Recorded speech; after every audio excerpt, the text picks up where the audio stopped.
และตอนนี้นะคะกุ้งก็อยู่ที่ Little Zoo Cafe ที่ใจกลางสยามสแควร์แห่งนี้นะคะที่นี่นะคะเป็นคาเฟ่สัตว์แปลกนะคะซึ่งนอกจากจะมีสัตว์เลี้ยงที่น่ารักอย่างสุนัขและแมวแล้วยังมีสัตว์ชนิดพิเศษที่หาเล่นได้ยากอีกด้วยค่ะที่บอกว่าน่ารักแล้วก็แปลกขนาดไหนเดี๋ยวตามกุ้งเข้าไปดูกันเลยค่ะ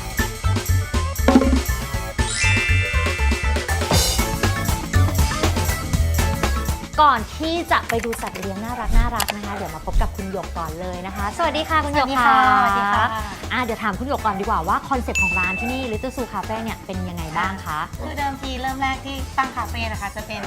คอนเซ็ปต์ฟ็อกคาเฟ่ค่ะเพราะว่าที่เจ้าของร้านคุณเบียร์นั้นก็จะมีแบบฟ็อกอยู่หลายประเภทเลยฟ็อกนี่คือสุนัขจิ้งจอกใช่ค่ะสุนัขจิ้งจอกแล้วก็ตอนนี้ก็เลยมีอย่างอื่นเข้ามาเพิ่มด้วยใช่ค่ะมีอย่างอื่นเพิ่มด้วยทั้งแรคคูนเมียแคทมีทุกอย่างเลยแล้วอย่างนี้คือนอกจากคอนเซปต์แล้วร้านบรรยากาศร้านนี่คือเป็นยังไงบ้างคะที่นี่ก็จะมี2ชั้นนะคะชั้นล่างก็คือจะให้ออเดอร์ลูกค้าค่ะสั่งออเดอร์ด้านล่างเสร็จแล้วก็เปลี่ยนรองเท้าถุงเท้าแล้วก็ขึ้นไปเล่นกับน้องๆชั้น2ก็คือมาเล่นกับสัตว์เลี้ยงน่ารักสัตว์แปลกแล้วก็ยังสามารถสั่งอาหารทานด้วยเอาอย่างนี้เดี๋ยวให้คุณหยกพาชมชั้นบนได้ค่ะ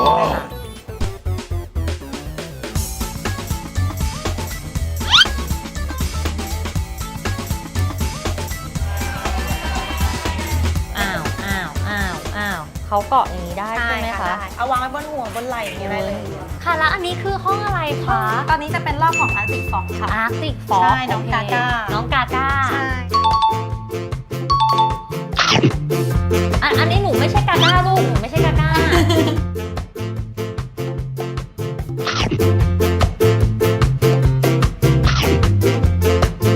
งั้นเดี๋ยวเราไปอีกห้องกันเลยดีกว่าห้องนี้โอ้โหอันนี้มีอะไรบ้างเอ่ยอันนี้จะมีน้องชิวาว่าค่ะน้องแมวแล้วก็ที่สำคัญเลยจะมีเฟเน็กฟ็อกค่ะเฟเน็กฟ็อกนะคะแกนเฟเน็กฟ็อกพวกนี้เลยคือจริงๆเราเลี้ยงคอนเซ็ปต์ก็คืออยากให้น้องๆอยู่รวมกันได้น้องหมาน้องแมวฟ็อกอุ้ยอันนี้คือปักกิ่งปะคะใช่ค่ะปักกิ่งชื่อข้าวเหนียวค่ะข้าวเหนียวแล้วที่เราเห็นในตู้กระจกนี่คือเป็นอะไรคะเป็นเมียแคทค่ะน้องชื่อน้ำแข็งค่ะน้ำแข็งใสดูน้องโหขี้สงสัยค่ะเวลาเห็นก็จะแบบชะเง้อคอขี้สงสัยเป็นคนขี้สงสัยแล้วลูกกระต่ายยักษ์ใจแอนแลบบิทค่ะตัวนี้อันนี้เป็นใจแอนแลบบิทก็คือกระต่ายยักษ์นั่นแหละชื่อบึกค่ะตัวนี้ชื่อบึกใช่น้องบึกทำไมชื่อสมตัวอย่างนี้ล่ะคะตัวนี้จะเป็นตัวที่อายุเยอะที่สุดเลย9 ขวบแล้ว9 ขว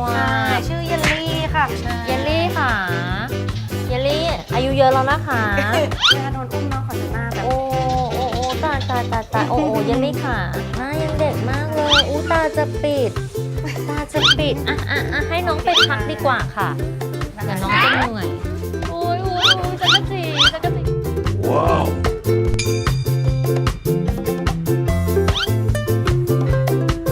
ค่ะเป็นยังไงกันบ้างคะวันนี้นะคะเราก็ได้ทั้งความสุขความสนุกแล้วก็ได้ความรู้เกี่ยวกับสายพันธุ์ของน้องๆต่างๆมากมายเลยยังไงก็ต้องขอบคุณคุณหยกมากๆนะคะขอบคุณค่ะ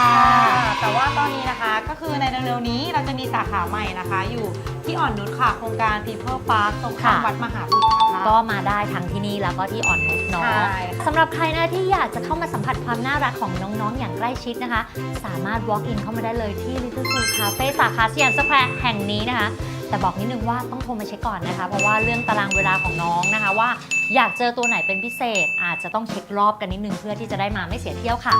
งั้นเดี๋ยวตอนนี้กุ้งขอตัวไปเล่นกับนี่เลยค่ะกาก้าก่อนนะคะบายขอบคุณค่ะขอบคุณค่ะ